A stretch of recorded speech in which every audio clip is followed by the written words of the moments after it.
All right, here we go. OverDrive off and running. TSN 1050 on the TSN app. Your home smart speaker up on TSN later this hour. Bryan Hayes, the O-Dog, Jeff O'Neill, Dave Feschuk of the Toronto Star in here. The obliteration is over. Yeah, my nerves were obliterated watching that semifinal game between USA and Finland, and Dude, Finland's up 2-0. Dude, I turned it on. It was 2 Cobb. I'm like, they're going to pull off this upset, and it's going to be a miraculous USA choke job. Yep. And Hayes is going to would have love been it so unbearable. much. I was so unbearable off the air. Dave, you were in here. Like, I could feel it that the Americans, when they got on the power play, it's like, it's over. They're going to score here. And the American goalie made an unbelievable stop with like a minute left to save the game. Just to once truly... again, Hayes, refs are awful. Oh, awful. my God. Even the icing call. Like, that's the linesman that can't even make the proper call. And to wait for the last 10 minutes of the game to pull out that guard, like, that's nonsense, man. And I don't know. Maybe it's USA's time and they're going to win the gold medal anyway. But you worked too damn hard to get to that position, and you call that hooking penalty on that kid. And I do get it. There may be some high sticks that went, that got missed or whatever. But to call that penalty, and you kind of had your whistles away the whole game, I thought anyway, and then all of a sudden you want to be a hero with the last 5 minutes, that is trash. I'm sorry, it's flat out trash. You worked too hard. And Finland, they were almost dead and gone. Like, I think James Duthie mentioned the word relegation, and they got back to that position, and you call that penalty? It's trash, man. Yeah, it is. Can't have it. Even the makeup call wasn't a great one either. Like, even you that knew that one was coming. Like, of course, you knew that was coming. The makeup was coming against the Americans. But USA is through against Sweden. Not my dream matchup. Finland? Yeah. Finland's going to get obliterated tomorrow. So I have that going for me. It was not an obliteration, right? Finland was up 2-0, although I guess roles reversed because Finland technically choked that game away. But getting buttoned back on? Yeah, I don't think I don't know if Craig's coming on anytime soon. Okay. The door's always open on our end. We love Craig. Craig is always willing to come on, but he wasn't in the mood for just having a good conversation yesterday. It's been busy over there. And hey, in the end, he called it right. The Americans were better. The Americans won. And I think this is what the majority of people were expecting the final would look like, Sweden versus the United States, and that'll happen tomorrow afternoon. But, it was a great game, though. Like, that's the beauty of the tournament is that you realize these are kids, there's a ton of talent, but mistakes are going to happen. The goaltending is not at an NHL level, so there are going to be opportunities to score. And it was a great game. So credit to the Americans. They are through. And the post game, of course, continuing up on TSN. We'll be up on TV a little bit later this hour, but there's a lot going on, right? You got all of a sudden the Toronto sports scene has changed drastically in the last couple of days. Like, it did not. The end of 23 was not a great one. No. With the Raptors losing to Detroit and the Leafs were losing to Ottawa and Buffalo and Columbus. And now all of a sudden the Raptors are rolling. They've won 2 in a row. Darko's real close to getting that dinner on the road. It's right there. It's in the palm of his hands. And the Leafs have won 2 in a row on back-to-back nights.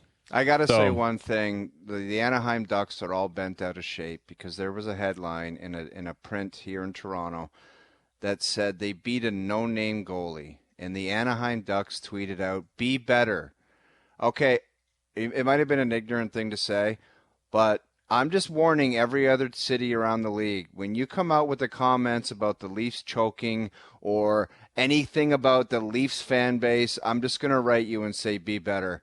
We're generally like kind of well-mannered people up here in the North. And it's like that one, there's no other way around it. It's an ignorant comment. The guy had a great game and the description is a no-name goalie. But if you're going to say hashtag be better, I'm going to be watching like a hawk, man.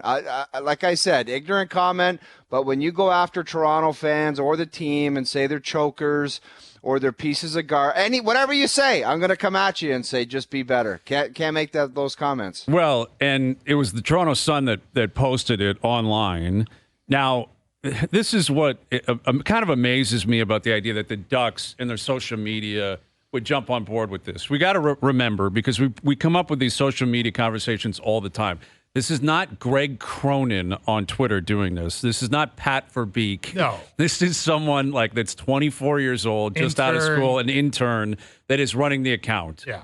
But the fact of the matter is, according to The Sun and many people up here in Toronto, with all due respect, yes, it's an ignorant comment, but it's an accurate one in terms of the way people in Toronto feel about Lukas Dostal. They're not aware of him. No. He was phenomenal last night. He was unbelievable. The guys, I could not believe how well he was playing. But he is not a household name. Of course not. It doesn't matter that he was Rookie of the Month in October. People in Toronto are not picking up the paper saying, I can't believe this. Dostal, I have him in fantasy, and I've got his jersey en route. And people are not familiar with him. And the lack of self-awareness from the Ducks here, this is what I look at it the opposite way, That guy did everything he could for you last night, and your team stinks so much that they still couldn't get you a win. Exactly. That Anaheim team was terrible last night. Horrendous. And I know they have a flu bug, and they're young, and they're up and coming. Oh, I get it. But this is they're completely different things. It's just be better with the no-name goalie comment. Be better, by the way, Toronto Sun. 2024, hashtag be better. It's got to just go out the window. Everyone is just, they don't like something. Hashtag be better. It's just so pathetic. That little hashtag, 2000, let's get rid of it. It's pathetic. Be better. No, everything somebody complains about. You gotta be better. Be better. I mean, and if you're the Toronto Sun, you feel like going back at him and saying, "Wait a second, this guy isn't no name. He's the definition of no name." He is. In Anaheim, of course you know who he is. The handful of people that actually go to the games in Anaheim know who he is. But he's got 11 career NHL wins. He's got a .901 save percentage. What would the newspaper in Philly say if the Giants, the New York Giants, wrote to some Philly scribe or paper and said, hey, please don't say that, hashtag be better.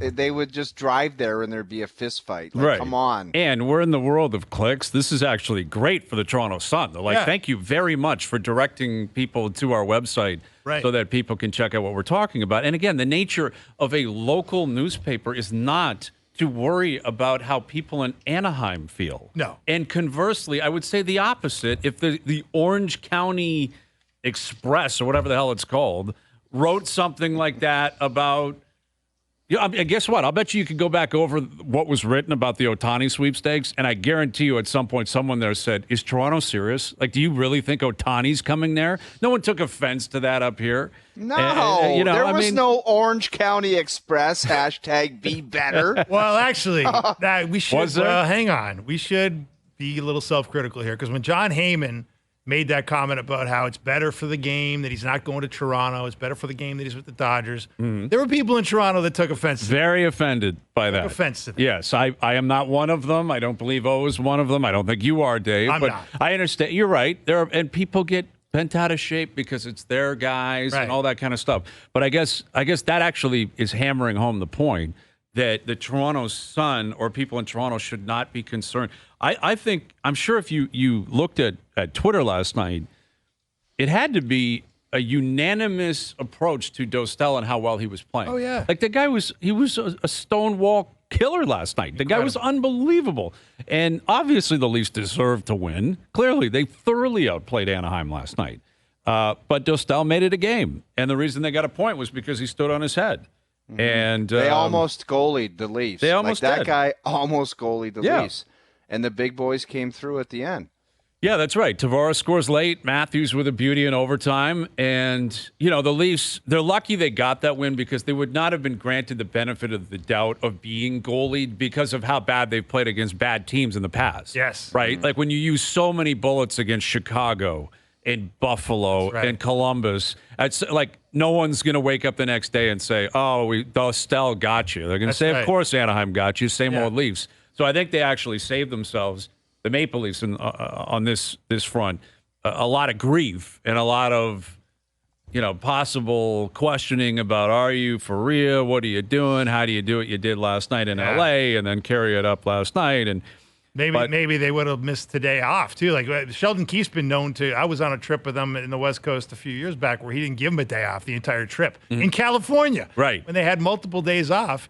I think they're getting one today. Yeah, they're off to that. Last night is a green Oh light special in LA. God. I would have stuffed $1,500 in Matthews jeans and said, just go buy yourself some nice, have a dinner or drinks on me. Thank you very much. Because you won't see me for 48 hours. I'll be on the bird to San Jose. And other than that, no one contact me. Yeah. No one contact me. You get a win with 2 days before San Jose, I might just say I'll see you at morning skate if you're lucky. Yeah, this is you're one. lucky. You're right. Where you put in the request, can I find my own way up to San Jose? Like, do we have to be on the team bird flying up there Friday? I'm assuming they stayed in LA, off day today, probably skate tomorrow in LA, fly up to San Jose Friday afternoon. I would assume that's probably the itinerary. Yeah, that what would be ideal is if it's like, hey, I'll be there for game day. I'll see you in San Jose. No one cares about what people in Anaheim feel. There's the latest. Yeah. There's the latest introduction. Man, the big nights in LA, though, I'll tell you what. The best, huh? It was almost the ending of my career, but they are some fun nights. Fun nights. And you on that trip, when you're going from LA up to San Fran area, can you make a stop at Pebble? Is a Pebble stop in the cards? You know what? The timing has to work out because you either have to dummy the San Jose Sharks, who through my whole tenure, they were like a heater team, and you're like, a lot of times you're getting smoked by San Jose, so everyone's pissed off. And for some reason, Dave, like, I don't know, athletes can get into all kinds of trouble, as you are both aware.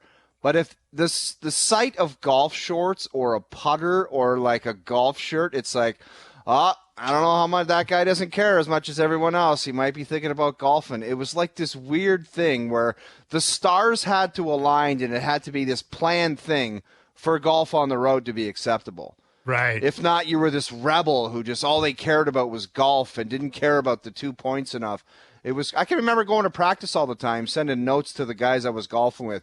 Make sure it's just T-shirts on the way into practice and keep your golf shirt in the car. It's like we're grown-ass adults. Yeah. Grown-ass adults. And listen, I don't think you don't need Pebble in L.A. Like, that's when you get Bieber on the line, you have him call somebody and you say, we want to play Riviera tomorrow, we want to play LACC tomorrow, Bel Air. Bel Air. Yeah, like there are a number of tracks there. I know. You don't need Pebble. Pebble's No, too I'm saying public. you're going to San Jose next, so Right. it's on the way. Yes, understandably. But if you're off today and skating tomorrow, flying up tomorrow afternoon, I'm not sure you're going to get in that round. Gotcha. Sherwood Country Club, where Gretz's house used to be. Yes. I would have grabbed Ray Shepard, thrown 30 Bud Lights in an ice bag on the back of the cart, and played Sherwood all day. Yes. Until I had to go to dinner. Exactly. So that isn't that like? Oh, I was going to say like I've heard that so many times. Like Sam Mitchell loved to golf when he was coaching the Raptors, but he was afraid to put the clubs on the charter because if Larry Tannenbaum heard about it, well, he's the coach. There could be a problem, right? The coach feels like different. But it's like, why is there the double standard in baseball where it's like the starting pitchers, they're wheeling their clubs all over North America. Yeah. And I get it. They only pitch every 5 days. But if anybody else does, God, I don't know. It's kind of crazy. It does feel like players and coaches, though, have a different approach. Right. Like, especially in the era of information, analytics, game tape available to you. Well, I guess the coach Sam, nowadays has the expectation where they better be looking at something, some kind of video or some kind of game planning. And if they're out doing the Sammy clips, hitting, like talking to us, hitting golf balls, do we have that clip where he's doing an interview with us and you hear a driver hit the golf ball? We'll find I it. don't know if you want to do that if you're the coach of an NBA team. But that's like, to me, that is might be the thing that Michael Jordan should be proudest of, is that he was the only athlete where it was like, yeah, he played 36 today, and then he went out and got 50. You know, and nobody minded. The topper, Dave, is he would drink beers and smoke cigars on the course too, and then go out and drop 52. Every time you see that guy in that, what was that documentary called? The Last Dance. The Last Dance. He was drinking Bud Light and smoking cigars. It was like if he wasn't on the court, he had a Bud Light and a cigar in his hand. Yeah. Exactly. He's a legend. Oh, that was it, man. And like the smoking of cigars. Remember, we had Bill Wennington on, and Bill was telling us the story of going from I want to say it was L.A. to San Fran. They were going from like Lakers to play Golden State or something like that, and they were busing up, and they were taking like the Pacific Highway all the way up. And Jordan, I'm pretty sure I have these details right. Jordan was like, I'm smoking cigars on the bus. So, like, you can join Open us. the windows. Yeah, basically. And the all the guys are like, well, it's going to be a hot box in here anyway. We all might as well do it. And they were just like busting up the highway, smoking cigars. And it was just like, that's the way it goes. Like, that's the way it's going to be. And meanwhile, to your point, the guy would put up massive numbers and compete every day, practice his ass off. Because that's the other difference. Is that Jordan, and it came out in The Last Dance, he's like, that guy showed up to practice every day. Like, it wasn't just, man, I need some load management. I'm not going to. It was like, I'll show up first. I'm working out. I'm doing sprints. I'm putting shots up. Then I'm going to play 45 holes and getting buckled. Yeah. But that's going to happen. So, yeah. And everyone's different. Like, everyone has a different body type. Everyone has a different approach to different things that they're going to do. And yet it feels like naturally in sports, and I understand why, like it all is directed towards we better play this safe across the board. Right. We better all eat properly, all work out properly, all be there on time, all do this, all do that.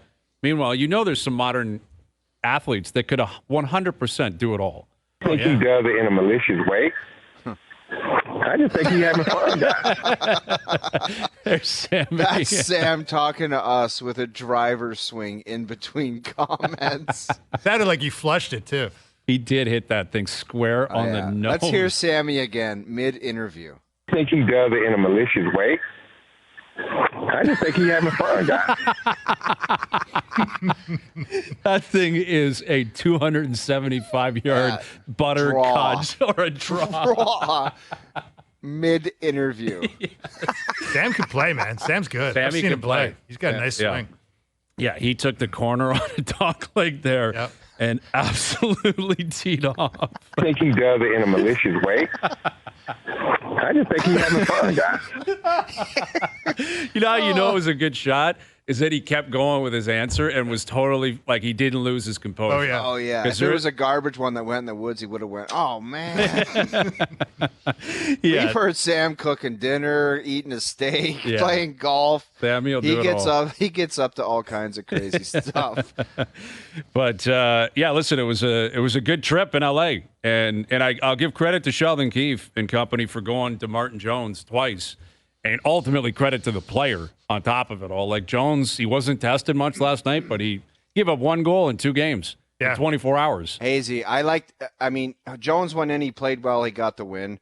But I will say this as far as Hildebeest's confidence. When you show him that you're scared to death of playing him, it's a bit of a dent in his confidence, I'm telling you. Because when he gets called up, it's the standard thing. No goalie nowadays plays back-to-back. Mm-hmm. And when you bring him up, and I don't care how much experience he has or does not have, when you go back-to-back with a guy, it's basically telling the guy, you scare the hell out of us. Yeah. Against the Anaheim Ducks. Right. Against the Anaheim Ducks, we're not putting you in. So it's just a little shot at his confidence, and because it's the first impression, right? And he's like, no, these guys are scared to death to put me in the net. That's a good point. Let's come back and get more into that, more into where this William Nylander contract negotiation is going. It feels like a foregone conclusion. It's just a matter of time and getting pen to paper at this point. The Raptors with a big win last night. Emmanuel Quickley was great. Barrett was aggressive and good last night as well. The Raptors, again, won a couple of games.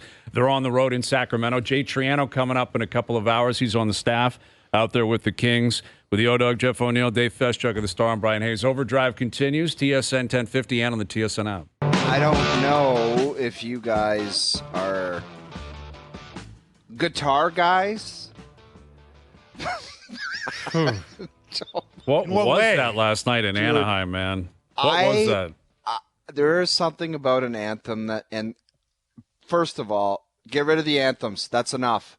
That's enough. It's better for timing. Let's just get to the game, TV, all of it. It happens quicker, and stop it with the anthems. International gold medal game.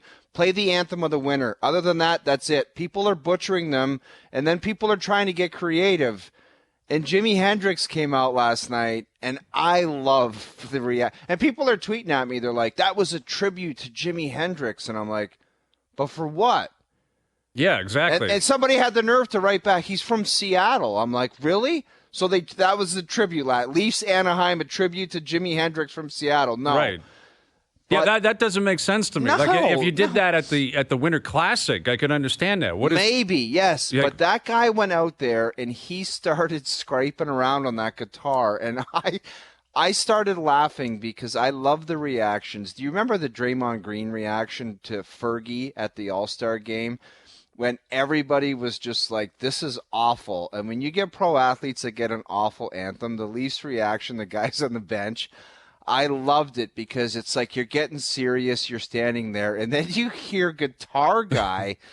With that performance, the reactions were priceless. I know. Man. I loved it. Like Nylander, I started howling. He couldn't contain himself. He couldn't keep it together. He's like, this is absolutely insane. Because it got really weird for the American one.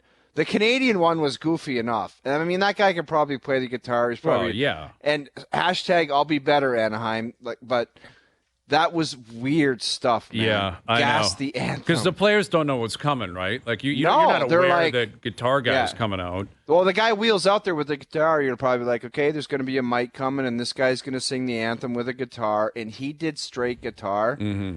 It's not. It's a no. Yeah, it's strange. It is. It's a strange vibe. Like I'm with you in terms of moving on from the anthem. What I will say is, if you get a really great anthem, it does add ambiance in the building. No way, man. You'll does. Forget about it. No way. Yes, it does. For the build up. No, it doesn't. For the build up in the stands, it does. It may be different for players. What I'm saying is, if you get a big game and you get, like, remember down, like in Montreal, they used to have a woman come out all the time that would belt it out. It was incredible. Who was it down in Philly? Like Patty Smith or something like that would come out. Hard, I think. Yeah. And it would just like belt out the anthem. And it was like, wow, this is incredible. Wrong. Virginia, Metallica.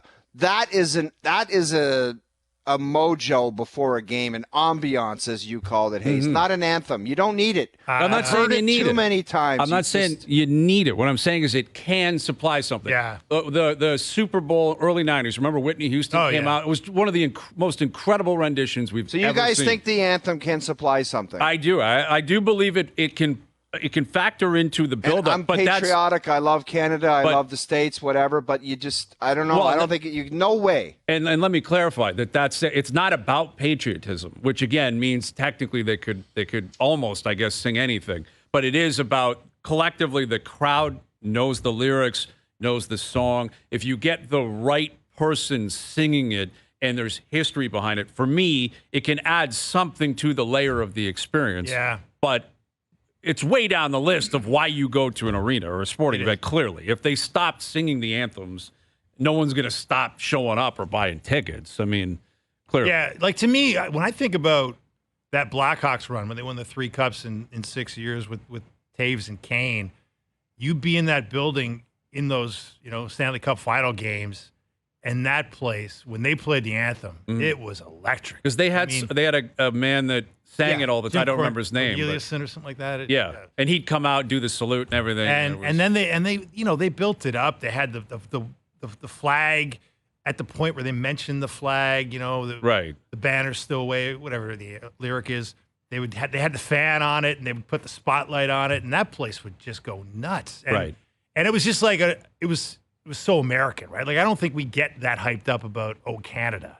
They got hyped up about the Star Spangled Banner. Yeah, and a lot of that can get, I think, a little bit carried away in the timing, what else is going on in the world, and all that. I just think you can announce the starting lineups, play Metallica, and drop the puck, and away you go. Yeah, I hear you from a player perspective. I don't know if the players are feeling any different. I'm just talking about the viewing experience, being in the building. It's bells and whistles to an extent, to be respectful of the anthem. Clearly, I understand the significance of the anthem, but it's a part of the experience that can also go the other way, where then you get goofy, like Guitar Guy in Anaheim on a Wednesday night. And you're like, what is the point of Guitar Guy right now? But anyway, the Leafs get themselves, back-to-back wins. They're off until Saturday in San Jose. And it feels as if we're bracing for a William Nylander signing between now and then. Like things are really starting to heat up. Our insiders are on it, a lot of different people talking about where this is going, to the point where it feels like a foregone conclusion that Nylander is going to get an 8-year deal at somewhere around 11 million, maybe 11.25, 11.5. I don't know. Let's say somewhere between 10.5 and 11.5. That feels pretty safe to say at this point. And I just, if it's 8 years at like 11.25 or 11.5, to me, it just signals the Leafs like they're not good at negotiating with star players, and they never win these negotiations, and they're just going to keep going back to the well with the same guys for the most part. But I told you, Hayes, it's either this number or, okay, I'll go play somewhere else, and then he would be gone. Right. And it's now is not that you could say everyone's like, oh, why wouldn't they just trade him now? It's like you can't trade him now. You're not going to trading get the best for – if you're going to trade him, you had to do it in the summertime at the draft or the year before, where it's like, what's your number? Because we're not getting there, or we are. But now he's coming in at that number. I don't know. And he's a terrific player. He's playing great. He's been outstanding. He's playing great. He's playing like a top 10 guy in the league right now. His numbers would suggest that. And you look at the game last night, he probably had 10 chances on net where you're like, this could have gone in. He's playing really well. But I just wonder, like, since we've been doing this show, we have talked so much about the four guys making big-time money and the idea of other quality players in depth, which is so important to winning. So what is it about? Is it just about those guys making the money and then performing well? Or, like, where does team success lie in with this?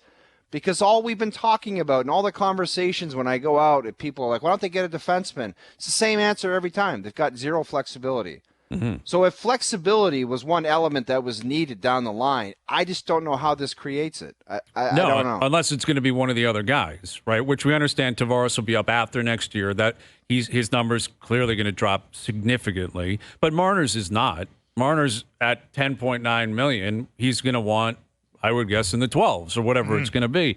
And they're going to have to make a decision on him. But their history would suggest they'll probably just give him what he's asking for, and then they'll try to figure everything else out. And but we've seen, as far as their roster, what figuring everything else is all about. Exactly. And that again, it's like I've had people calling me today, sending me stuff, being like, wait, are you going to lose blow a gasket about? No, I'm not going to keep doing it because it's a moot point. The Leafs, this is how they're going to operate. They're going to give these guys the deals they want. They're going to keep bringing them back. And it's clearly about the seduction of regular season success, punching a ticket to the playoffs and hoping it works out. Mm-hmm. Like, that is their philosophy. And from that standpoint, I understand it if you're in ownership, if you're in Brendan Shanahan's position where, these guys sell tickets, they sell jerseys, everyone knows them, everyone loves them, they're great players, they're in their prime, they're homegrown, and they're rock stars in the regular season, and they're going to get you to the playoffs. And that's what they do. Mm-hmm. That's what they always do. And from that standpoint, we all concede they all deserve to make a lot of money. Like, no one's suggesting Nylander should take $5 million or Matthews should have taken 9 or 10 or 10.5. They're all great, great players. But what this symbolizes, again, to me, is that this front office, regardless of who the GM is either, I think it's, largely Brendan Shanahan in terms of dictating the philosophy of the team with the big decisions here, is they are very scared to see what it looks like without them. And as a result, they're just going to keep going all in with them and then try to figure out whatever else they can do. And Hayes, we brought up an example of a different team in this country. It was Bo Horvat last year. He had a number in mind, and Vancouver just said, that's not working for us. And look what happened. Look what happened. He got traded to they're better. And they're better. I'm not saying and the now Leafs they're the best team in the West. Exactly. And I'm not saying the Leafs would be better without Nylander. No. I don't know that. I don't have that answer. But Vancouver's a perfect example. And you know who's running the show out there is Jim Rutherford. Right. And Jimmy said, this is it. Like, we like you, Bo, but this is your number. If you don't like it, we will pick up where we are and we will move on and we will continue to grow as a hockey team. And that's exactly what Vancouver's done. And you know who's going to get it next is Pettersson's going to get it next. Right. Pettersson's next. And Jim Rutherford, I guarantee you, will pay him appropriately because he's a great player. He will not get McDavid money, or the equivalent, or Matthews money. It's just the Leafs operate differently. The other 31 teams go about their business differently. The Leafs are like, these guys, they mean everything. We're going to give them everything, and then we'll figure everything else out. Right. And the horse is out of the barn. And that's what's going to happen here. It's not about whether Nylander's worth this money. He's a great player. You can look at the production and make the case. It's not whether he's worth it. It's about the salary structure and the fact they aren't winning with it in the playoffs. I mean, it's amazing, guys. Like, you think about it. If he gets 11 plus, next year, according to Cap Friendly, there'll be now 11 players with 11 plus if you round Marner up to 11. Okay. He's at 10.9. So there'll be 11 guys at 11 million or more. And the Leafs will have 4 of them. 4 of the 11 in the league of the 32 teams. Think about that. That is wild. And I know. And last year, people are like, and I get it this year, like William Nylander's here and Timo Meier is below him as far as what they're doing this year. Like big separation this year. yes. But if you look at track records, I bet you if you talk to 10 people last year when Timo Meier was the hottest thing on the trade market, a lot of executives would have said, we'd rather have Timo Meier, bigger body, kind of more of a grittier guy who still can finish. I believe Meier scored 40 goals in the NHL before. Mm-hmm. And it's like he signed for 8.8. Yeah. Long-term deal with the New Jersey Devils.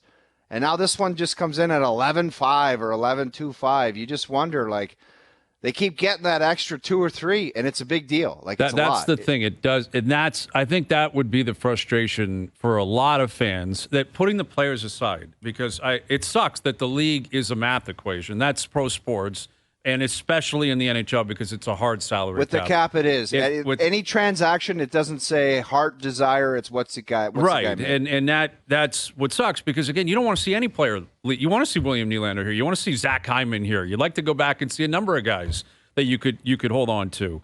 But it's not even that you're like we want to keep these guys. I think most people can reason with that. Again, the playoffs it has not worked. Like it is not, and we've had countless opportunities here. It's not like they've been in the playoffs once and you're like, all right, they got to the second round. Let's see. They've been in the playoffs every single year, the Matthews, Marner, Nylander run, and they've made the playoffs won one round. It's not the idea that you're going to keep them. It's not that you don't love these guys and believe in who they are and you like the idea of them rewriting the record books and being homegrown guys. That's very captivating to me as well. I love that idea and I love that storyline, and I hope they close on all this. It's that they never squeeze or hold their ground for that $1 million or $2 million that I think they believe they should be at. Like, in other words, I think with the Marner negotiation, there were a ton of leaks that it was, we want to give them 10, and then finally they said, screw it, just take it, come to camp. Yeah. And the belief has been here, the reports have been here that the Leafs, were pushing, obviously, earlier this season for maybe something in the 9s, maybe 10, and now all of a sudden it's 11.5, and it's like, the squeezing of the million and a half, it's important. It sounds ridiculous. No, but, it is important. But it's a important. fifth defenseman. Exactly. It's over 4 guys. It could be $5 million, $6 million. And instead it's, screw it, we just want him here. And listen, that's where the players got to come into play here as well. And the players have never truly been challenged to the finish line.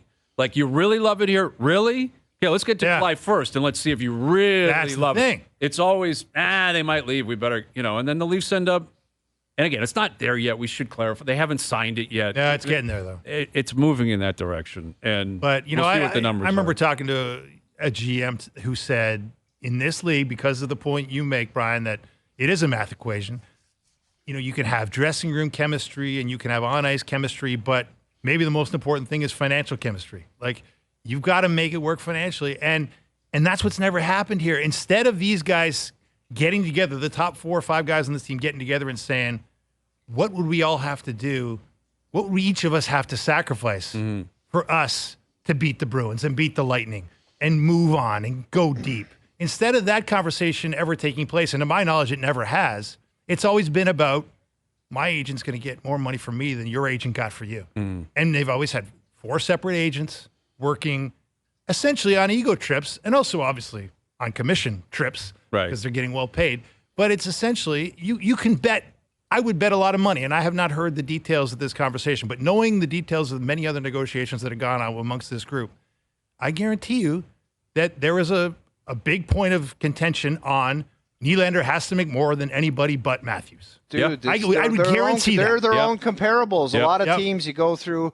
I remember my contract negotiation. It was like you give them 5 right wingers that you think you're as good as that are making more, and they come back with 5 right wingers that are making less, and they're like, we think you're as good as that, and you meet.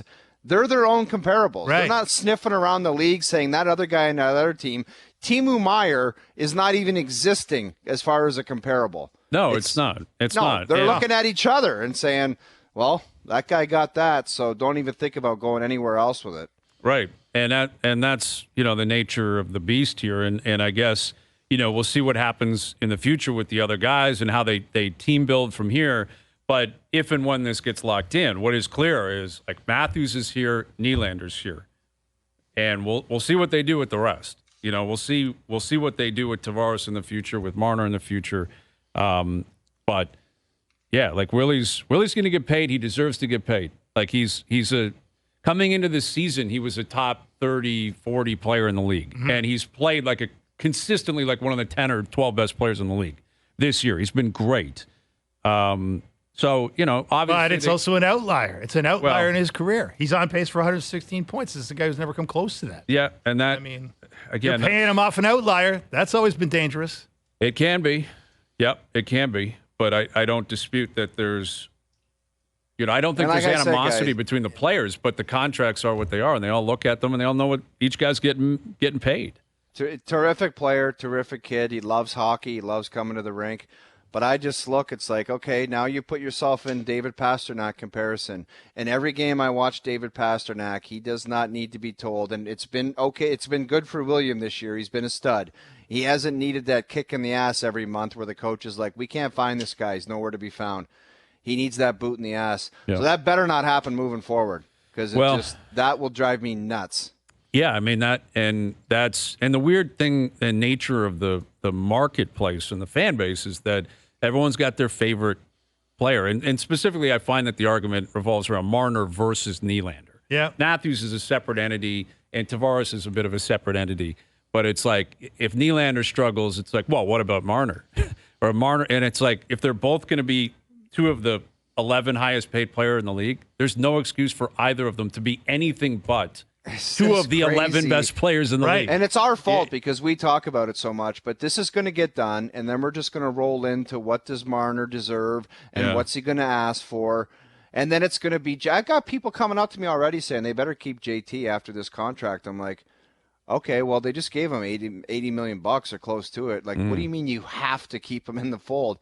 If they don't win with them, why would you have to keep him around? But people are always like, oh, they're in their future plans. Like Joe from the Bridge just sent a note saying, kind of 3 or 4 year deal making $7. It's like, what are you talking about? Yeah. At the end of that deal, after handing somebody $80 million, I would be like, if you want to stick around, it's for dirt cheap. Yeah. Anything else, don't even think about it. Well, and listen, let's clarify. Like, what's also going to come with this, I would assume, full no move, full no trade. So if it's not good in 4 or 5 years and they still haven't won, like I don't even want to get there. No, like what's it going to look like in 5 can't. years, 6 years if it's ugly and the money but the pressure, like at some point it's got to just be like it's all on you guys then. Like it's all hyper focused. It can't be Keefe's fault all the time or the GM's fault or the goaltender. Like if you're all getting paid and you've all been here and you've all been well compensated, you all better be dominant every single night. Like within reason, understandably. But come playoff time, there's no excuse for nights off, ever. There's been no excuses for the last 5 or 6 years. No, there shouldn't be. There shouldn't be. All right, Pierre LeBrun's coming up, our TSN Hockey Insider. Luke Wilson will be back on the show. I haven't spoken to Luke on the air in a while. We'll get Luke in here. Big week in the NFL. Big games on the line. So we'll get to that. And Jay Triano coming up later this afternoon as well. OverDrive continues. TSN 1050 and on TSN 4. OverDrive continues, brought to you by FanDuel, bringing you everything from the opening line to the final score. We're tracking the Century down in Kapalua, and my man Colin Morikawa, 7 under. My man Xander Schauffele, 6 under. Tom Kim, 3 under. I got a lot of guys sitting atop that board right now. Wait till you see Colin Morikawa choke his guts out on Sunday like he did last year. Yeah, I know. Did you guys make picks on this yesterday? I missed it. We made picks, and I love it. Like, Spieth hasn't even teed off yet. Like, Spieth's going to be out there, honestly, until 10:30 tonight, tapping in putts. I wonder if, like, the caddy had a heart-to-heart where it was like, maybe figure out how to drive it a little straighter this year, Jordan, and set ourselves – like, that guy is all over the map out there. Mm-hmm. Yeah. But I don't know. He's obviously a great player. No kidding. But figure out how to hit it straighter. That guy's like it's a gong show whenever he plays golf. Yeah, it is. He gets up and down out of the most the wackiest place on every golf course. All right, hour 2 coming up. More on the Leaf win last night. The Raptors win last night. A big weekend in the NFL as well. OverDrive continues, TSN 1050 and on the TSN app.